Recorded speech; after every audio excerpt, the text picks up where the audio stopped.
So many candles, huh? And you see, they're not enough for today. The dead are more than these. Aren't you going to buy yours? They're cheaper for you. No, thank you, no. That's too bad. We've got to be nicer with the dead, because we spend more time dead than alive.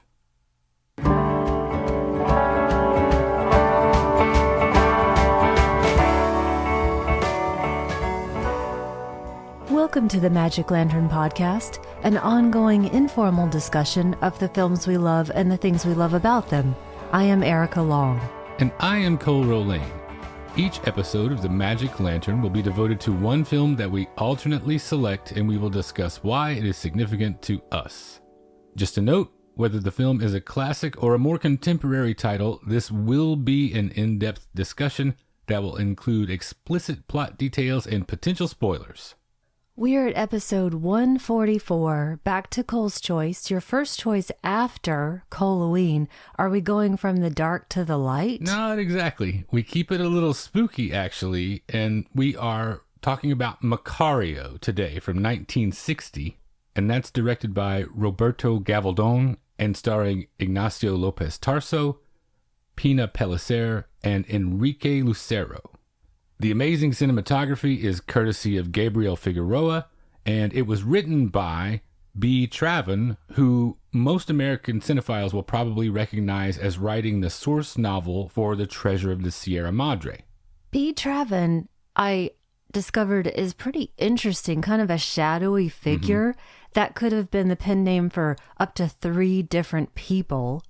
And Gavaldon ended up doing a trilogy of B. Traven's works. This was the first in that trilogy. And this adaptation is based on his novel The Third Guest, which was inspired by a Brothers Grimm story, Godfather Death.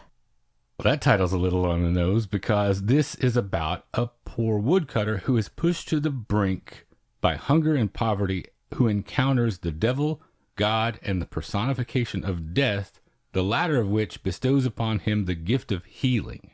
Now, Gavaldon was an interesting character, I think. He had a reputation for being a hard case, a stickler. I get the impression he was something like a Mexican Kubrick, for lack of a more apt comparison. He had a perfectionist streak. He shot multiple takes to get just what he wanted. And the cumulative effect of all of this was that his work was viewed by some as a little sterile, a little precise, technically accomplished, but a little cold, hence the Kubrick comparison I'm making here. He even went as far as to have a code of conduct on his sets. So, did that come through to you here? Did this film feel accessible or distant to you for any of these reasons? It definitely did not feel inaccessible to me, and I didn't know of that reputation beforehand. I really felt like in this, I was being invited to explore each character and each situation and question how I felt about each in turn. I think we've got to go back to that source material, at least in part. There's so much bitter life thrown into this. And I didn't realize he had a real noir streak prior to this film. And before Macario, he had a set of frequent collaborators that really ended before this film began. So he had been used to working with these folks, very famous cinematographer Alex Phillips, the writer Jose Revotas, who was so frustrated by the lack of control in the films that he wrote, he basically quit working with Gavaldon in 1956. So then you have Gabriel Figueroa coming on board, and he started as a stills photographer. He had actually worked under Greg Tolan in the U.S. before coming back to Mexico, and he kept working up until 1986. And then you have the writer who adapted this work, Emilio Caballero, and this was very early in his film career, which went on for many more decades. So I wonder if there was just a little bit of a departure here, if there was just a little bit of a fresh take on something that I think comes through. Well, either side of that time period, taking all of that into account, you can't argue with results. In 1994, Somos, a prominent Mexican magazine, they did a Sight and Sound type poll, a list of the greatest Mexican films of all time, and 8 of the top 100 films bear Gavaldon's name. That's big. That's a dominant showing. We are talking John Ford, Steven Spielberg, Alfred Hitchcock kind of numbers, and that's the kind of company that we should be thinking of him being in. And Macario isn't even considered his greatest film. It's ranked 6th among those 8, and I think it's a masterpiece. I'm with you, and it just means we've got to jump into the rest of these masterpieces. Now, in terms of the show, in an odd coincidence, this is the second significantly spiritual choice of film in a row for me. I am not a person of faith, but I think this fits in a spectrum that even we heathens can still appreciate. That includes everything from A Christmas Carol to The Seventh Seal. But does your philosophy about those matters interfere with or enhance how you approach films like this, or just film in general? You know, I guess it has to, because I'm no longer a person of faith either, but part of that having none or having some still comes with, I think, reckoning with how you make your decisions and how your life and your death both work together. And you know, I'm pretty interested in end of life stuff anyway, so this is pretty fascinating to me. So I started off by saying, you know, my lack of faith must inform how I see this, because without giving too much away right now, I almost couldn't get past one of the issues that we come up against almost right away, this poverty struggle that is, at least to my mind, made worse by the religious, or at least traditional rituals that govern our mores. Speaking of, though, this film fitting into our other recent choices, we've got Black Narcissus coming up. And one thing that did strike me when we first see Macario coming home and we see the mountains in the distance, it reminded me of Black Narcissus, some of those landscapes. And it just made me think of the poisonous nature of religion. So I must have all of that in my head right now. Well, as it pertains to art, some things I definitely give more leeway or credence.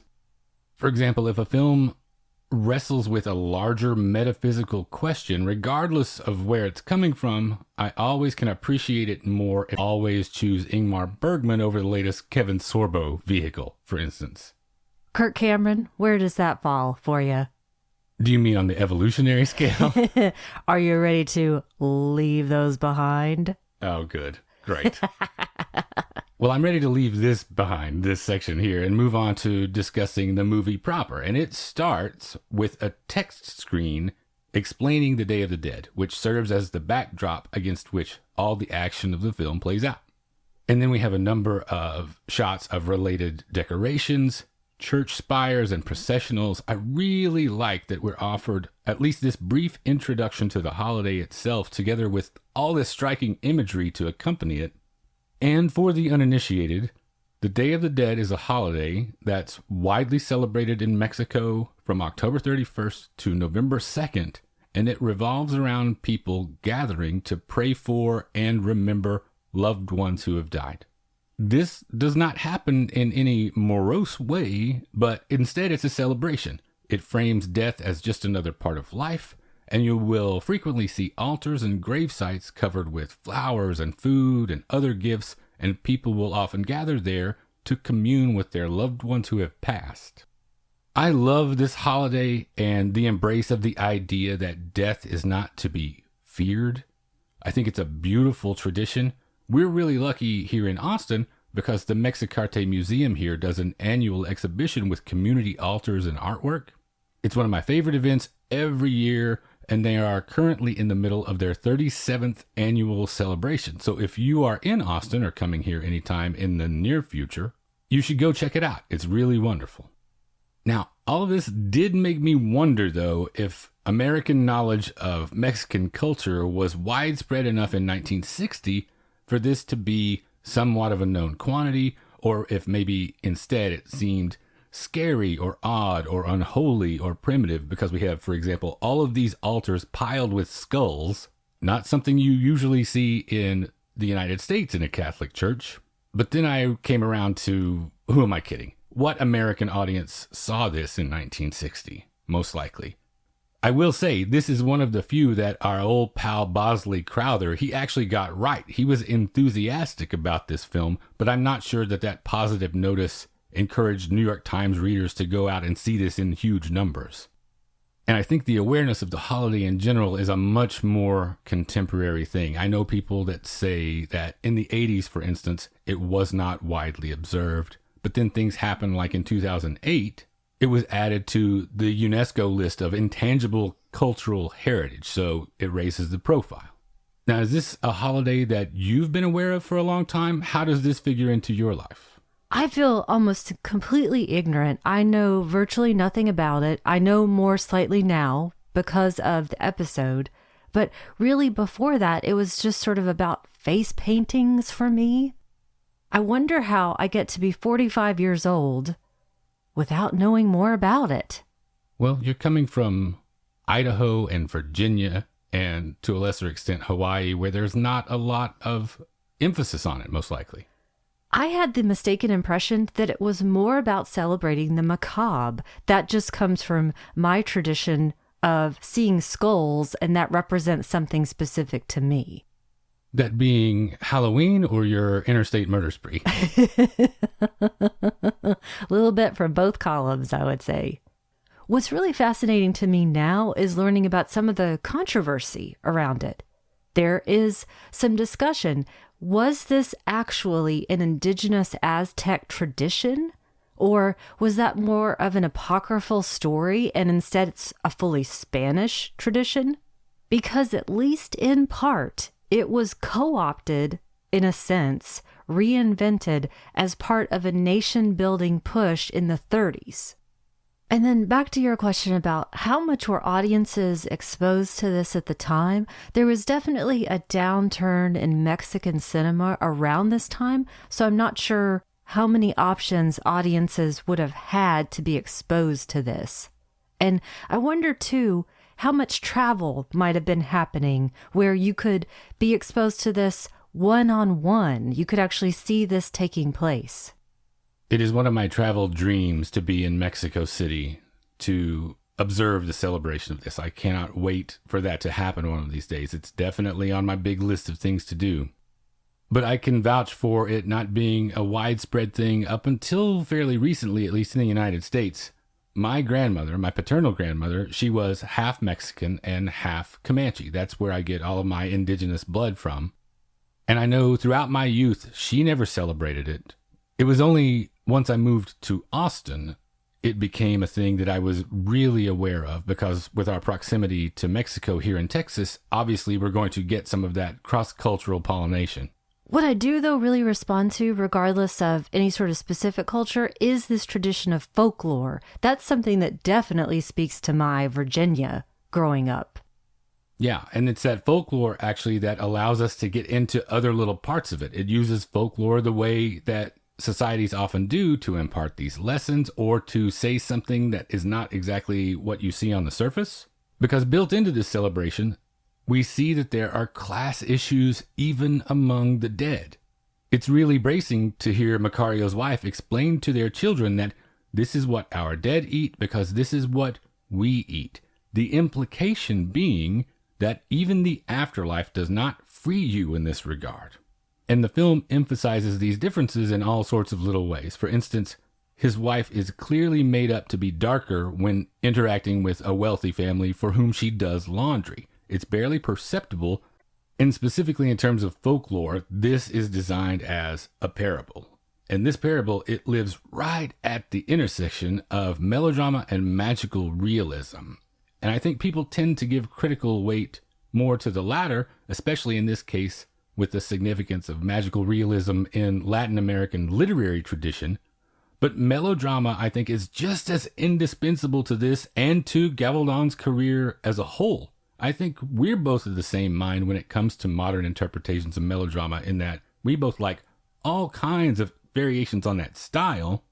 Almodovar, Joseph Losey, Fassbinder, Todd Haynes, maybe Cirque to a lesser extent for each of us. Why do you think melodrama gets the short shrift sometimes? How do you feel that this either succeeds or doesn't on that level? I think there's definitely an opinion out there, and we can agree or disagree, that melodrama at its worst is overdone and overblown and unreal, not in terms of magical realism, but in terms of we can't believe people would actually act that way. You have to throw out a whole lot of cinema if that's your objection to anything. Absolutely. And those same people, I think, would say that melodrama is outdated. So that's not where I fall. I think it's a great idea to set this film during the colonial period because it allows us to embrace that magical realism and also the melodrama. It becomes so easy to imagine this story as real during that period. And then by the time the Inquisition arrives, it just seems like a distant memory rather than this very cannily told tale that can apply to any period. So when I said earlier that I tended to think of the Day of the Dead as being macabre, it is in a sense. It's macabre here, it's dark, it's morbid, and it's also pretty funny. Yeah, I think these broad sorts of melodrama strokes are perfect for parable. If you are attempting to impart a lesson on a grand scale, you make the signifiers widely understandable and relatable. And I don't want to conflate that in this case with dumbing anything down. That's not what I'm saying at all. There is a lot of room for nuance in Macario. It just sits comfortably side by side with exaggerated drama and these supernatural notes. And one thing I think that you were edging up to just a moment ago, I am intrigued by the nature of this celebration as it applies to some of these participants. It calls into question for me the validity of what could be considered wasting food and resources for ritual when people are going hungry. And what I'm balancing in my head here is the long history of the participatory demands the church makes on its most vulnerable parishioners against the sincerity in the sacrifice that people are making that is clearly very personal. It is a direct communion with memory of their loved ones that the church is not immediately involved in at all. So that reverence, it helps me understand, and ultimately I have to come down on the side of let people do what they want and work out their own peace of mind. But were you thinking similar things? Yes, like I was talking about earlier, I almost couldn't get past it. It just seemed to me a black and white proposition. Why are you giving food to the dead when you can't feed your family? We're obviously coming at this where this is not a huge part of our culture, so what would be a question to us is not even a consideration for them. And I do love to see everything that is involved around this celebration. I will say it's wonderful to see the energy and the love that is devoted to the crafts and the handiwork, the sugar skulls, the bread, the lace, the candles. Because you mentioned going to Mexico City, and this is in a small village, and they're still going all out. This meeting with the candle maker actually is one thing that I wanted to ask you about. You were really taken, I think, with the sentiment that was expressed by the candle maker, so much so that we chose that for the opening scene. We spend more time dead than alive. What was it about that whole interaction that really resonated with you? It just completely turned my viewpoint around. It gave me, I felt like, so much insight, or at least some insight into something that I don't have any experience with. Now, did this immediately change how you felt about what we were just saying, about what Anglo audiences might consider the waste of resources? It does and it doesn't. It at least gives me a chance to think, okay, I need to remove my own innate prejudice around it. And at the same time, and I think this is also a point of the directors, when we again look at the time period that it's set, it makes me then, I think, turn a correctly questioning glance back to the church. If we look at that time, if you're a student of art history, you know this. If you're a student of history in general, you know this. The clergy was just a job like any other, and you could buy your way into it, and you kept getting money to stay in it. And when we see these celebrations take place in this small village within these amazing cathedrals, you have to think of the reality of what you're looking at. At best, these artifices were built by underpaid workers and at worst by slave labor. So while all levels of society do participate in this to the degree of their own wealth, there's still so much, to me at least, colonialism built into it. I guess we do also have to consider the fact that it would be a boost to the economy for these less wealthy craftspeople. It is, and then still, somebody's always going to be on the bottom rung. I still do find that concept fascinating, though, of the communion with the dead. I just always wonder, where did it originally come from that made you think you needed to give your own resources for it? It seems like it's being taken out of the pure... I want to say again, those are my innate prejudices and biases talking, so I love to hear other perspectives on that. I was so grateful for that scene. It just opened my mind in a way I didn't expect to happen. And there's actually even more to it, the part that resonated with me. Our opening scene cut it a little short, but that candle maker went on to outline a very particular philosophy regarding all of this. Life is nothing but toil and trouble, and we are dying from the moment we're born from the sickness that we possibly carry inside us, or we even face the threat of a tree falling on us in our old age that hasn't even grown yet. By the way, Macario's job is a woodcutter. So we're all headed toward that meeting with our fate. Now, what I take from that is gather ye rosebuds while ye may. Because the lifetime portion is the much smaller little bit of that candle. But I don't think Macario has either the disposition or the luxury to think of it that way. Do you? I think it's fascinating that you use the word luxury. I think that's right on the money. What the poor have to be concerned about is not the same as to the middle class or the rich. It also reminds me of a little bit of one of my favorite passages in Rosencrantz and Guildenstern Are Dead about our intuition of mortality. Out we come, bloodied and squalling, with the knowledge that for all the points of the compass, there's only one direction, and time is its only measure. Well, it's all come full circle at this point because at H-E-B we sell a Day of the Dead Barbie. Okay. Well, speaking of toys and these sorts of figures, that night, Macario has an eerie dream and he's visited by skeleton marionettes, which he then operates so that the poor dead vanquish the rich and take the spoils of their celebration. This is clearly class revolt, significantly something that is only an option that is available to Macario in dreams. Now, this sequence, it ranks up there for me, at least, with some of the best of cinema's other surreal dream sequences. It makes me think a little bit of Dali's sequence in Hitchcock's Spellbound, the dreams in Bergman's Wild Strawberries, even one that we recently discussed on the show not long ago in Los Tallos Amargos. I think it's the dream that finally pushes him to the breaking point. It is chaotic, and I think he carries that with him from this point on. And when he reaches his limit, he decides that his solution is going to be to go off into the mountains and eat an entire turkey by himself, not having to sacrifice his share for the first time that he can probably remember in his adult life. It's understandable, this desire, but this is also clearly a sin. This is gluttony, and this is selfishness. To go back to that dream sequence for a second, I don't know about you, but I was almost waiting for the poor to then eat the rich. Yeah. And if we look at Gavaldon's other work, it's all about the world being unstable, and fate is frequently not kind. That is a very film noir sensibility. Definitely. And it strikes me here how interesting that this character, Macario, at this point, we've really only seen him dissatisfied, I would say. So I didn't expect his thoughts to go down this road. We don't really see the buildup. It's just implied. But I was so glad to see the non-beatific peasant representation. So right here, it feels like the world is so precarious and it's ready to tip over and somebody needs to pay attention. And I love that Macario is kind of the unlikely tipping point.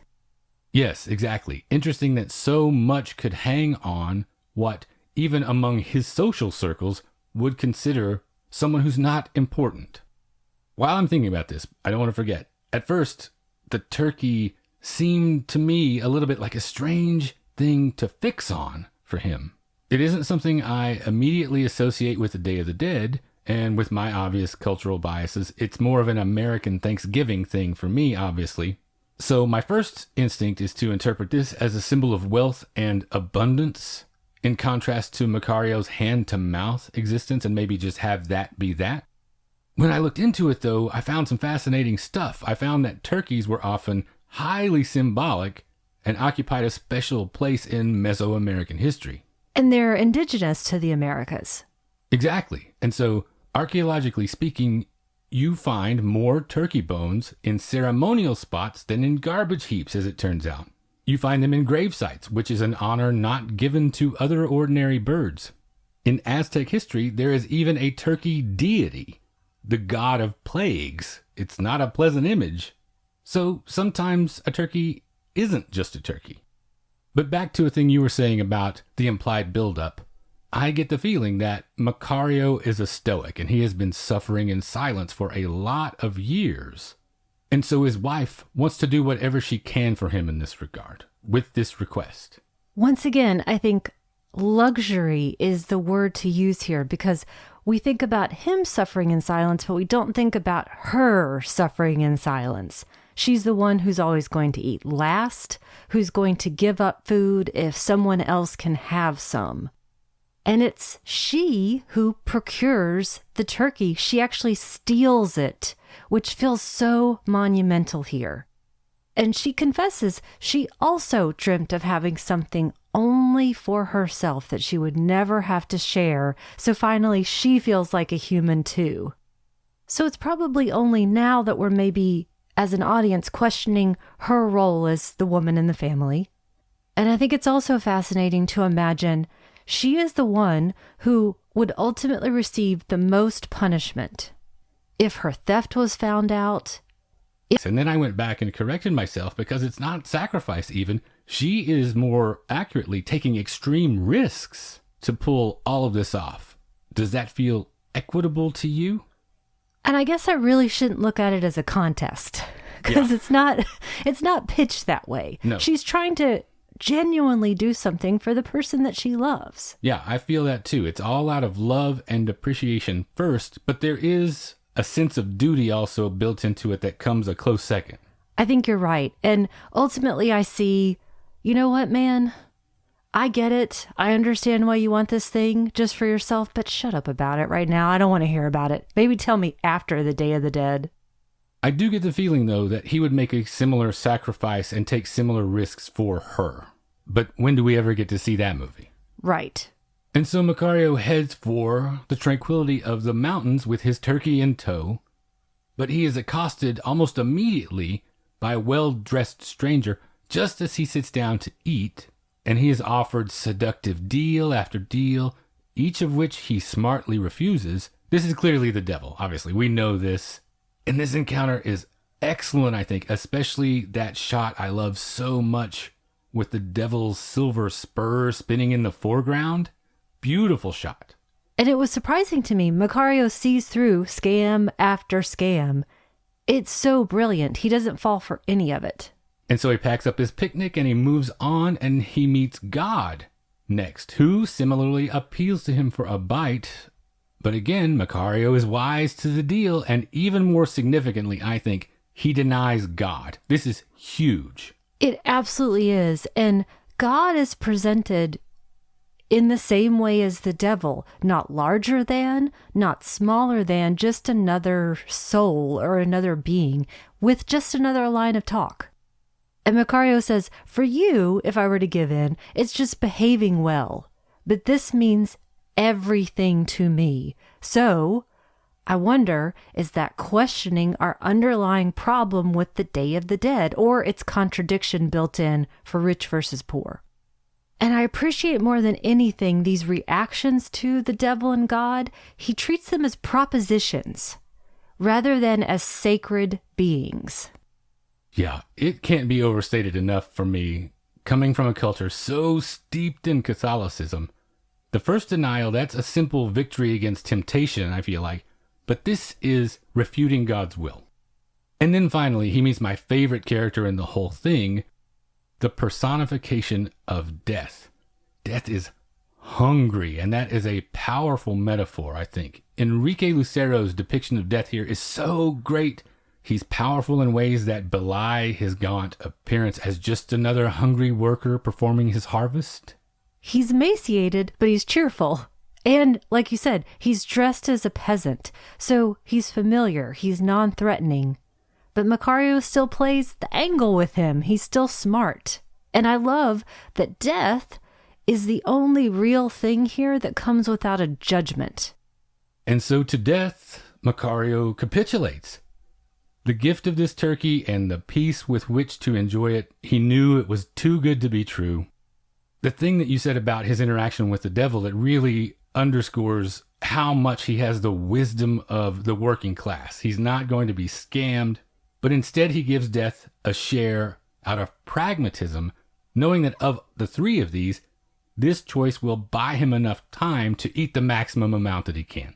This entire sequence as he meets these three strangers and navigates his way through their requests is just fascinating to me. Like we mentioned a bit ago, Gavaldon is bringing all of his experience with melodrama and film noir to bear on another major area of Latin American storytelling, that magical realism. And I think this is such a beautiful hybrid of the fantastic and the workaday.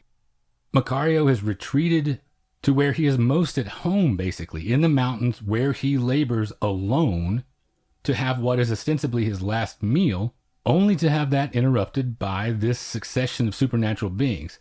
And just like you said, these supernatural beings, they are not overwhelming or monstrous or caricatures.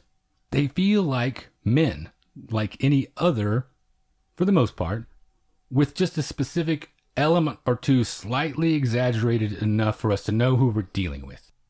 It's a great blurring of the line between everyday reality and then something more grand, something larger than ourselves, and it makes it easy to see what would be seductive or compelling about these encounters. And so let's talk about here this balancing act of the celebration and joy of communing with the dead and the fact that, as it's presented to us over and over again, life is nothing but trial. Macario, all he does is toil strenuously and provides as best he can for his family, sometimes even coming home with simple gifts for the kids. But he does that with this ever-present hunger and stress without any promise of relief. So it's not hard to see that death almost seems like a gift or a reward. At the very least, it's a rest and a reprieve from these pressures. It feels obviously very Catholic, very Mexican, so it's no mistake that death is the most charming and persuasive of the three figures ultimately. Because God is the one that's telling you, just keep going, without giving you the reasons behind it. Just keep, I dare say, having more children, more mouths to feed because that's God's will, and the devil's the one saying, have some fun right now and sacrifice everybody else. But death is just doing his job. Material rewards that he promises. God is all service and duty. But that relationship, like you say, it feels more like it's on paper than in practice. But death, this is who you're going to be riding with for a long time. He's real. It doesn't get any more real. So this is where the pragmatist would focus his attention. So I relate to that quite a bit. Maybe I would choose correctly if there's a correct choice to make. And if you doubt or are unclear at all why Macario would make this choice, look again at the backdrop for all this. We in the U.S. don't have a multi-day holiday dedicated to reckoning with mortality. What is Halloween then? I mean, that's how I celebrate it, but that's how I celebrate every day. Well, for his forthrightness and cleverness and generosity, death rewards Macario with water that has magical healing properties. He gives him a gourd full of water, a finite amount, we need to stress, and Macario soon gets his opportunity to test the veracity of Death's claims on his own son who has fallen into the well and is at death's door. And it is folklore, so let's put rewards in quotation marks. Mm-hmm. He manages to save his son, and obviously word of this type of miracle is going to travel fast in this community, and he'll soon be called upon to provide his services as a healer far and wide. And did you notice that the wealthier he gets, the more he becomes dressed like the devil when we first saw him? He never goes full Spurs, though. He doesn't, but he's close. Those pants are pretty close. And then meanwhile, elsewhere in the community, we see one of the more wealthy citizens praying for his sick wife, offering more elaborate decorations to the saint if the prayer is answered. To see this bewigged man, who we know represents Spain and colonialism, praying for mercy for a loved one with the promise of some gold trinket is so grotesque and so accurate. I think maybe that's my favorite moment. Well, this prayer, it certainly gets my attention. The implication here is one of two things, I think. Either that the saints have the same petty concerns as man, which is huge, or that mankind, at least those fixated on wealth, can only understand the holy as they understand themselves and the world they move in. And essentially, side note, your clergy at this time are your conduits to the saints, and they are your living saints. So giving money to them is your ticket through. Well, based on what you're saying here, I think I know the answer, but did you lean one way or the other how you interpreted this greed and avarice? Is it more a heavenly thing, an earthly thing, or was there something going on here that didn't occur to me, you think? I think it's just the most poignant comment on colonialism and Catholicism going hand in hand at this time. Well, to take it back to the working class here, Macario's relationship with death totally fascinates me. They're more than colleagues. Death likes to bust his chops a little bit. He toys with him while he's doing this healing session, for instance. There are repeated references to them being friends, but is that how it felt to you? How did all of that play for you? I don't think Macario has the wherewithal to understand that death is not a human being, not a being as we understand it. So they can never be pals. Death is going to do what death must do. There's no special consideration whether or not they are pals, because they're not our fellow beings. And to me, that lack of understanding, simply because you cannot understand the divine, extends to this reward or this gift as well. I don't know. I think I buy into the friends thing a little bit more than you do. You say death can't have friends. Is that accurate? Not exactly. I just mean that it's not friendship in the way that we interpret it. Okay. And it's only kind of a finite, ephemeral sort of feeling. Okay. But if your view is that strict, wouldn't you also say, related to those things, that death likely wouldn't be playful or have the sense of humor that we see on display here? I think that's Macario's interpretation of death. I think he sort of sees what he wants to see, and then we're seeing his story. Because we can't always believe what we see. We'll find that out.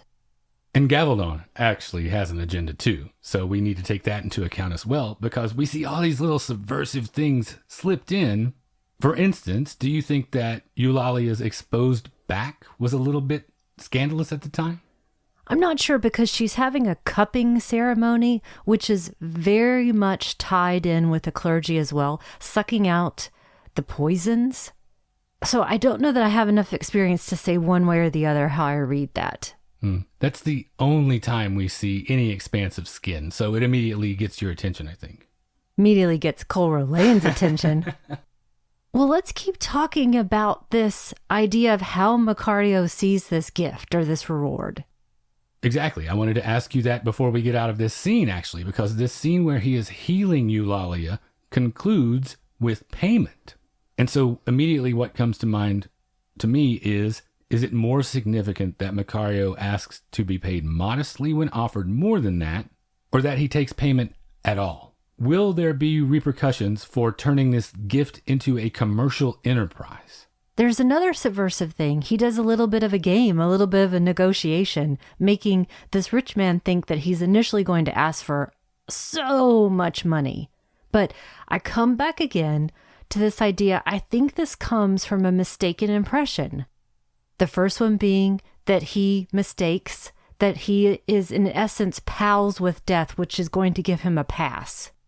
So I really think he feels, because death tells him later he never understood what he was given. So I think there's initially a sense of entitlement that has come with the healing water. It makes him think that he is the purveyor of it and therefore entitled to payment. And then within the story itself, within the time, it's practically revolutionary that he would ask for payment rather than towing the line of being this beatific peasant who doesn't need money. So here, he's a capitalist, but not a dictator. And the rich man still takes a cut. And I see the rich man as the government, the church, all of it. So Macario still, even though he's becoming a bigger man, he's still a pawn. Well, as you rightly pointed out, Macario and his family, they're clearly moving up in the world in terms of status and possessions, which I definitely think is not what, at least I assume, Death had in mind when he offered him that gift. When it comes to parables like this, it's built in, for me at least, I think you're probably the same. We understand this has to eventually all come down. And so I'm sitting here wondering at this point, as things begin to turn this direction, what happens when there is the inevitable failure? Because based upon the rules that Death has laid out for him, Macario, at the very least, he understands that there are two ways that this can go, even if he's keeping everyone else in the dark about it, and they think that he can never fail. And I think he is genuinely doing a public service. I think that's in his heart. But that can be corrupted. For now, though, at least, he remains honorable. He doesn't collect payment the first time he fails or any time thereafter. He also doesn't discriminate. And he allows the poor to pay what they can for his services on a sliding scale. I really like that the other neighbors seem to take all of this in stride, that some people are saved and some people are not. And they don't seem to begrudge him the growing success because they understand that Death spares and takes equally. Yeah, but if he was charging them full price for the process, do you think they would be as forgiving? Good point.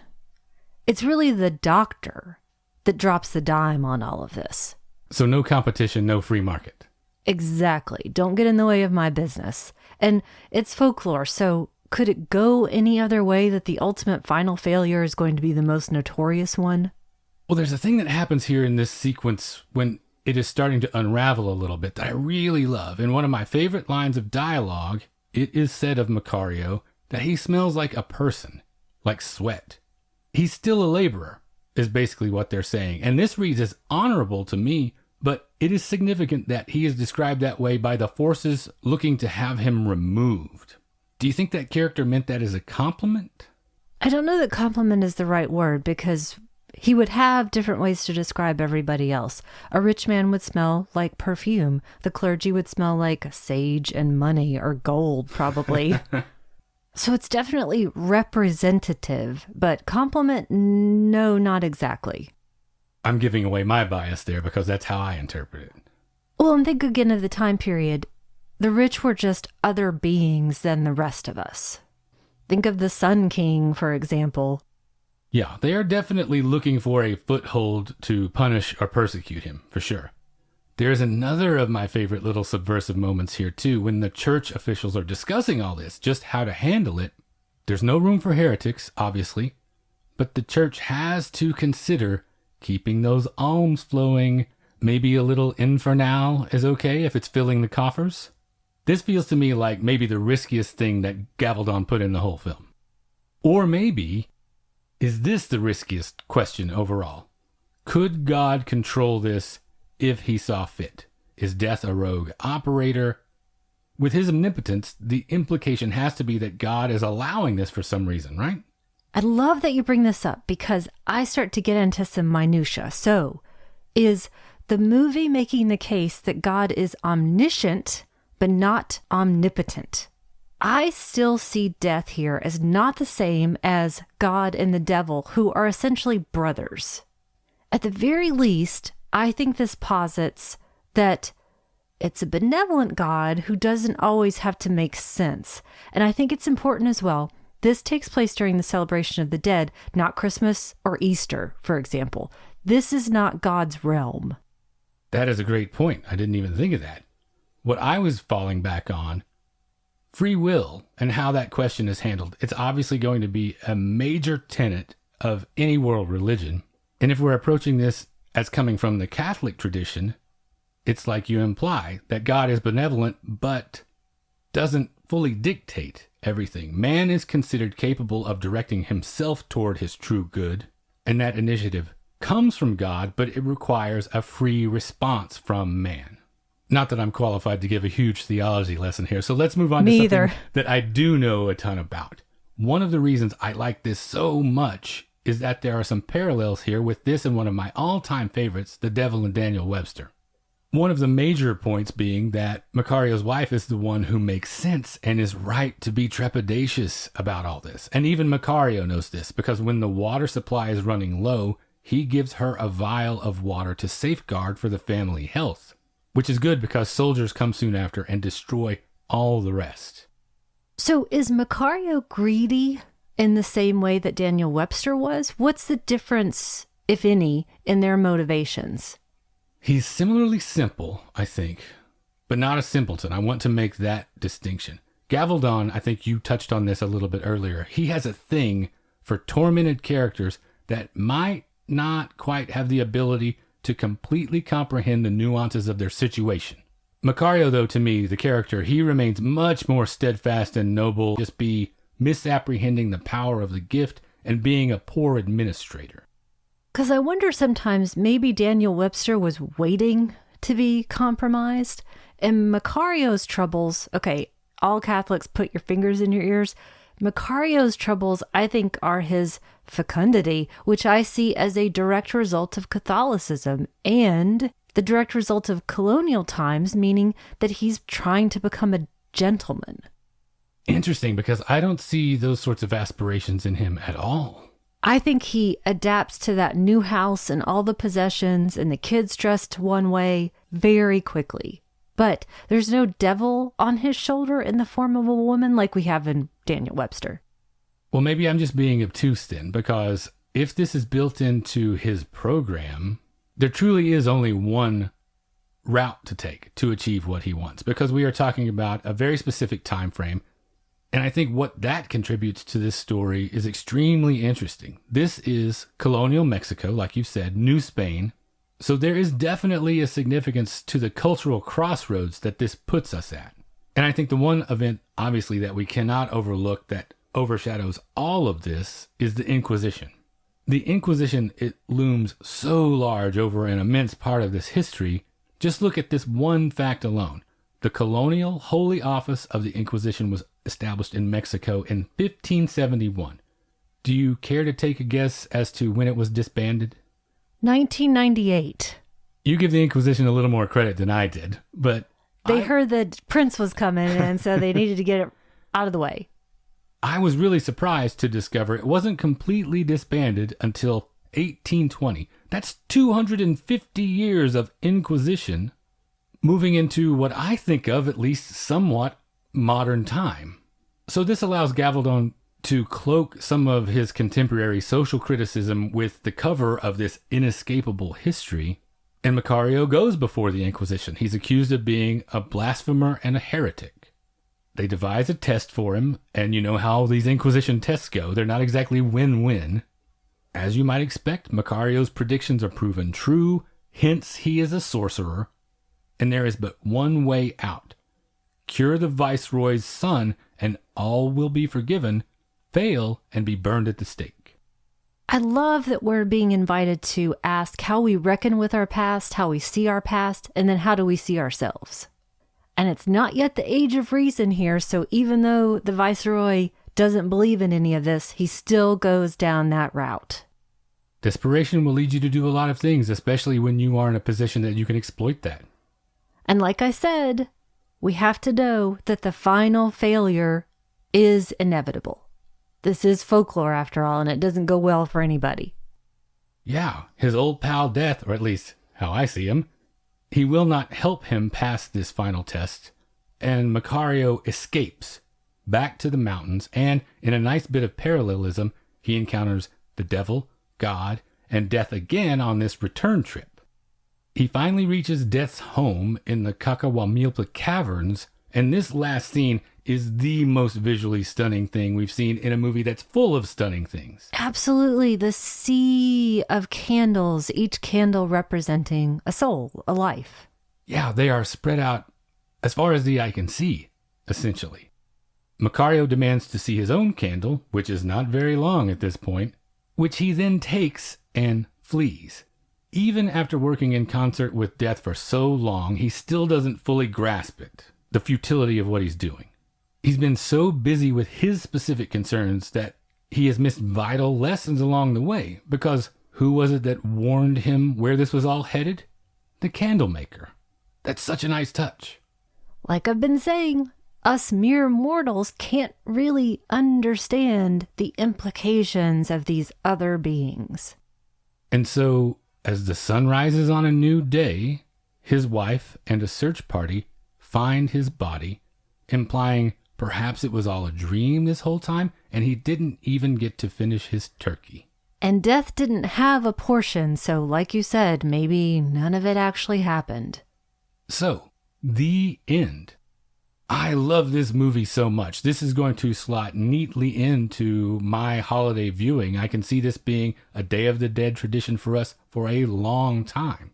Were you as pleased as I was to encounter this? Absolutely. I'm so glad that you thought of this, and I'm so glad that I'm expanding my knowledge, finally, about Day of the Dead. And it's just another access point into great Mexican cinema. Exactly. That is why I chose it. I really hope that this serves to highlight just how much there is to discover in the film archives of Mexico.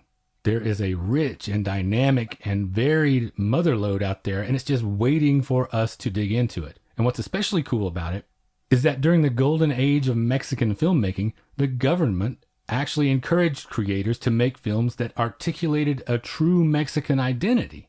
So instead of trying to make more universal films that might de-emphasize these elements and sell it to a broader audience, there is a distinct cultural stamp on them that's a great window into the world of Mexico at the time. You've got accomplished directors like Emilio Fernandez, Fernando de Fuentes, and Ismael Rodriguez, iconic characters like Cantinflas, great genre films, especially horror, film noir, and musicals that are unlike anything you'll see anywhere else. I was reading about some titles that I think we've got to check out. Some Dolores Del Rio noir that she did with Gavaldon sounds so good. We don't have time to get into a huge Mexican cinema lesson here, but it is really a worthwhile journey, and I want to encourage everyone to take it if they can. It's a shame to me how even cinephiles are probably hard-pressed to come up with much less just the average viewer who isn't obsessed with this stuff like we are. I really encourage people to not be limited to just what people like Sergei Eisenstein or Louis Buñuel made during their Mexican excursions. Those are a great way in, but keep going. There's so much more to find. And that applies to me too, because when I compare my knowledge of Mexican film, for instance, to my awareness of Japanese titles, let's say, I come up super short. And that's with me having a decent idea of what's out there. Yeah, I don't think I avail myself of anywhere close to the number of programming options we have here locally. Yeah, even with Mexico being in such obvious close physical proximity, the cinema culture there doesn't break through as often as I feel like it should. Do you feel like being in Texas, we have at least a little bit of an advantage? Do you see it turning up in programming choices because someone might have grown up with that material or similar circumstances? I don't know that Texas is the answer. I think Austin is the answer. It just seems like more of a film area. So I feel like if we were in some place like New York or Chicago or LA, we might have these same available options. You're certainly right about Our Cup Runneth Over here. The Paramount Theater, they've done a little. I saw the Mexican classic silent film El Tren Fantasma there, which was just amazing. Austin Film Society, they've done a couple of programs focused on Mexican film, but I think we're especially lucky in Austin that we have a resource like Cine Las Americas. They offer a revolving roster of screenings all year that focus on Latino and indigenous filmmakers from the Americas, including their own annual festival, which is one of my favorite things every year. So I want to give a huge shout out to them. This stuff is there if we want it. It's just up to us to go get it. So how about your recommendation? Do you have another thing to lead us down that path? Not exactly. I chose a teen favorite, and that's the 1954 animated version of George Orwell's Animal Farm. Okay. Directed by Joy Batchelor and John Hallis, with Gordon Heath providing the narration and Morris Denham doing all the other character voices. I was going parable route here. Ah, I see. Okay, that makes sense. It's the age-old story of the king is dead, long live the king, in which a farmyard revolution creates a new tyranny in place of the old regime. I had just been thinking about this story again when I was doing my display at work for Banned Books Week, And unfortunately, the story never goes out of style, so check it out. Now, are you going to keep us in Day of the Dead? Absolutely. And I chose Coco from 2017, and that's directed by Adrian Molina and Lee Unkrich, and it stars Anthony Gonzalez, Gail Garcia Bernal, Benjamin Bratt, Alana Ubach, Renee Victor, and Lantern favorite Edward James Olmos. It's an animated film about a young boy who is mistakenly transported to the land of the dead, where he enlists the help of his deceased great-great-grandfather, a legendary musician, to return him to the land of the living and help lift his family's ban on music.